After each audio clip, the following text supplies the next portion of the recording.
We're gonna go San Fran next. We're gonna go my divisional winner here next. Yeah, let's We're do it. going to San Yeah, I mean we got to end on the Super Francisco. Bowl, guys. We got to end on the old bully. Guys, I'm two excited teams for left. the Niners. I don't know about them winning the division, but I am very excited to watch them this year. Do you think that okay, so everybody keeps talking. I think the huge narrative is like, okay, at least from a fantasy perspective, it's like, is Debo Samuel going to be able to do what he did last year? And I just keep thinking to myself, what the fuck? Who do people think Jimmy Garoppolo was, and what do people think of the ceiling of Trey Lance? Because like, I think if Trey Lance is, even a top 15 quarterback in the NFL, possibly. 100%. I'm like, where are people seeing this downslide Yeah. for Debo Samuel? Like, they don't have a running back that can stay healthy. He's gonna get some snaps at the running back position. He's locked up. It's not like they have to try a lot. Yeah, and they were talking about, we're not going to run him anymore. He's locked up on a fuck you, pay me deal, and he's got tons of cash, and now they're going to use him in every single way they can. So, dude, Debo Samuel, health is the only thing that can take away from Debo Samuel, and I think, I mean, you're right about like you said, with the running back. So I don't know exactly what the stat is. I just read it the other day, but it's like in the last like 4 or 5 years, they haven't had like a back-to-back leading rusher in like a half the last decade. 5 years.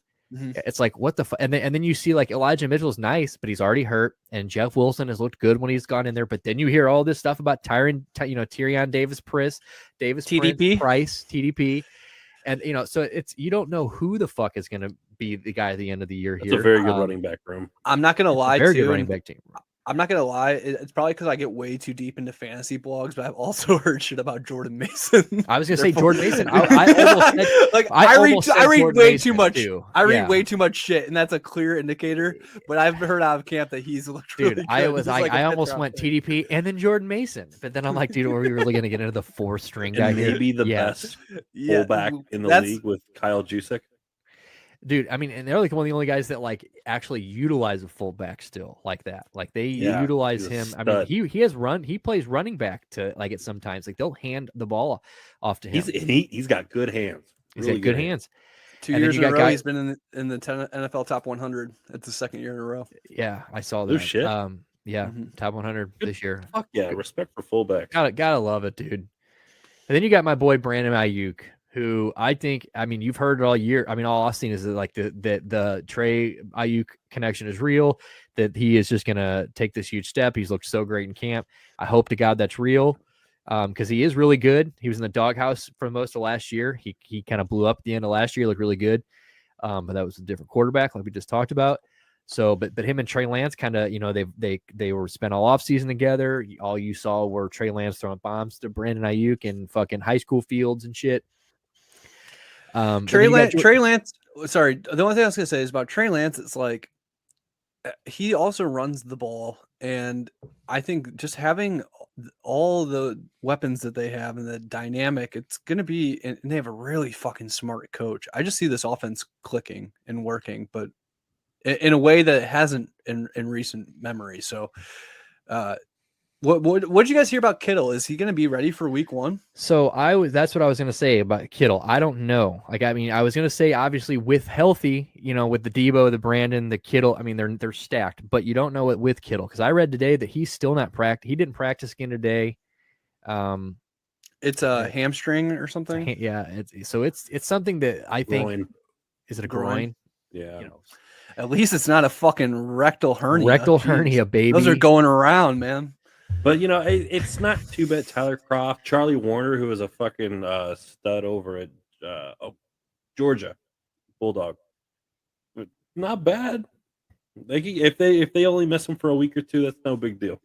Trent Williams is the highest rated offensive guard in just a savage top 100 history. He came in at 14, I think, this year, and so he manhandles defensive linemen. Yeah, he's pretty freak. Fucking crazy. So imagine So I could see Trey with him being a lefty too. Isn't he a lefty? I'm pretty sure he is.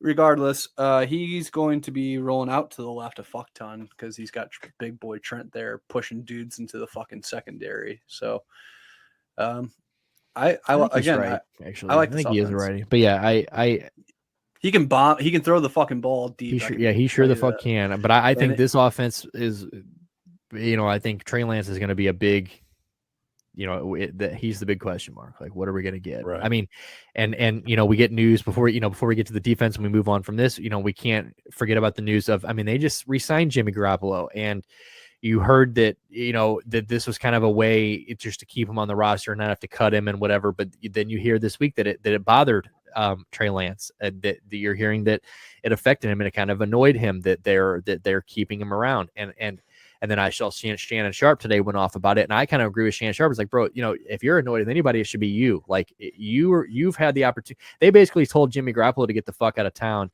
and all you had to do is prove that you were worth that, and that you deserve. And then now you've got. Obviously, things didn't go correctly 100%. I feel like if we're re-signing Jimmy Garoppolo. I heard the real reason Trey Lance doesn't like Jimmy Garoppolo is because he brought his girlfriend to the locker room and she said, "Hey, Jimmy, good to see you again." And then he said, "Damn, your ass got fatter, Jimmy." Trey says, "How do you know?" Big business has insurance. Jimmy Garoppolo is the insurance policy. Yeah. So I think he's a pretty good insurance policy because this is an NFC West. He took him to a Super Bowl. I mean, come on. Yeah. He gets a little too much hate. I wish the Browns would have went and got him. They almost beat the Rams last year. Wasn't that last year they played them in the playoffs? The NFC Championship game was Rams Niners, I think. Yeah. Yeah. You're right. They were winning going with like 5 minutes left, and then old Stafford got one to cup, I think. So this is a good team with some really good defensive players. Holy shit. Fred Warner, Nick Bosa. Yeah. Eric Armstead. Yeah, they're stacked. Javarius Ward. Yeah, I mean, they're good everywhere. I mean, Fred Warner's probably the best middle linebacker in football. Their kicker is as good as Gould. Gould is as good as Gould. Robbie Gould, is he new there? Or was he there last year? Or was he with Chicago still last year? I think speaking of trying to get last names onto a fucking jersey, Demetrius Flanagan Fowles is going to have a hard time with that one. They're going to have to use like type 8 font. Yeah, that's a bitch. I think they're like, please, Aziz Al-Shahir, don't get hurt. Please. Javon Kinlaw is not bad too. I guess we didn't. Samson, Nubuk. I mean, they've really just kind of got names up and down. Their defense. So I guess we don't really spend time on them. We know they're nasty. The hardest part about the schedule that's going to be coming up is obviously the biggest question mark on the team, which is Trey Lance. It's like, if he plays well, this team has very high ceiling. If he's not the guy, and they have to go back to Jimmy, this is I mean, the Niners have always been like decent in the regular season. They've never, really been the best team in the conference or anything like that. So this to me is a wild card team, and just probably because of the Rams. Right. But I think if Trey Lance is as billed, this team is a playoff team, no doubt in my mind, not a single doubt. Yeah. See, I think the reason I think they can I think they can win this division is, and I think that they are going to win this division. I don't think Matt Stafford's going to play all year. I think Matt Stafford's going to miss some games. I think the shoulder's going to be an issue.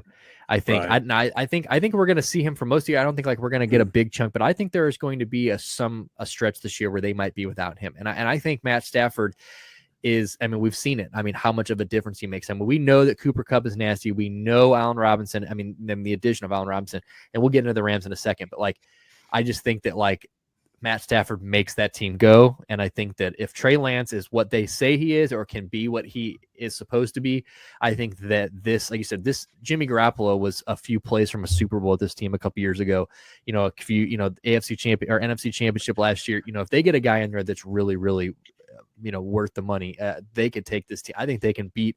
I mean, look at this first, their Chicago, Seattle's a good start. Their schedule already looks better than some of the, than Arizona's. We go to Arizona's and it's like, oh fuck, they could totally beat Denver at home.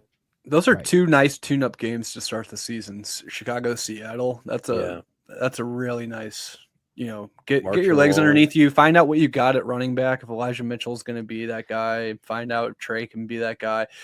Get some confidence in Trey Lance in these first 2 games. Because then you're rolling into these two. Yeah, you're going into 2 prime times against 2 big daddies. Yeah, after those 2 ones. But I'm with you. You got to get some confidence in him. Yeah, you can't throw him out to the wolves. And I mean, if he looks good in a Chicago game and they're up by like 4 touchdowns, maybe you just fucking put him on the bench and let Jimmy go throw some balls. I don't know. Yeah, I mean, could you imagine Trey Lance fucking marches into Denver, his 3rd career start, Sunday Night Football, and takes down Russ? God, that'd be wild. That would be wild. But again, he has the athleticism. He has the ability. I want Trey Lance to be good. I'll be honest. I'm not a San Francisco fan. He's just like, I love the fact that he was not from he went to North Dakota State University. He didn't go to fucking Bama. He didn't go to Ohio State. He's a fucking Division II god. And that's why I'm rooting for your boy in Tennessee. I'm rooting for old Malik from old Liberty. Yeah, from Liberty. I mean, I need a Liberty superstar, baby. Yeah, dude. Oh, we don't. So San Francisco, I got them. Falwell bullshit college. I think this is a 12-5 team if Trey Lance plays like we think he is. Just getting into that schedule part. Yeah, no, I'm with you. I think that's okay. Let me kind of. This is a team that they were 3rd in the division and they were 10-7. 10-7. I mean, it's pretty. If you can improve on it, if Trey Lance is as billed, I think 2 extra wins on the season could be possible. First full season with Trey Lance given the keys. But I can see 11. I can see 10-11 wins. I really think how many teams though. Stu, think about how many teams though, like in the past, that have gone like on to Super Bowls with that rookie quarterback and a rookie deal. You had Russell Wilson. God, I keep doing that. Russell Wilson with the Seahawks. You had Pat Mahomes on his rookie deal with the Chiefs. I mean, maybe Joe Burrow on his rookie deal. It's kind of like the new template for these Super Bowl teams. And San Francisco has the pedigree to. I mean, they are already in a championship last year without him. So I like Trey Lance, but you're talking like generational talents there. I'm just saying, if he's an improvement on Jimmy Garoppolo, where this team was already, it just seems like logical to think that they could be that team. I don't know. Yeah, it'd be like I said. I think they can win the division. I think they're going to take down the Rams. I think the Rams are going to. I mean, the Rams are still the Rams. They're a Logan Whiteside away from losing some games. Yeah, and I think that they are going to find a little stiffer competition this year. I really do.